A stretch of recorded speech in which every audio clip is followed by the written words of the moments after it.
ஆலயா cotton trending வேட்டிகள் ஷர்ட்டுகள்.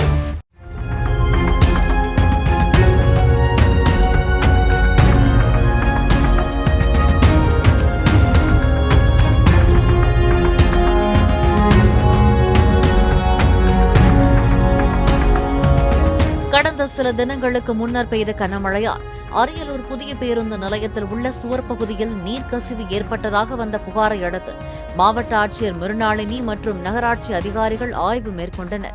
அப்போது பணி குறைபாடுகள் மற்றும் அலட்சியத்துடன் செயல்பட்டதாக சம்பந்தப்பட்ட ஒப்பந்த நிறுவனத்திற்கு 10 லட்சம் ரூபாய் அபராதம் விதித்ததுடன் பழுதுகளை உடனடியாக சரி செய்யவும் அறிவுறுத்தப்பட்டது.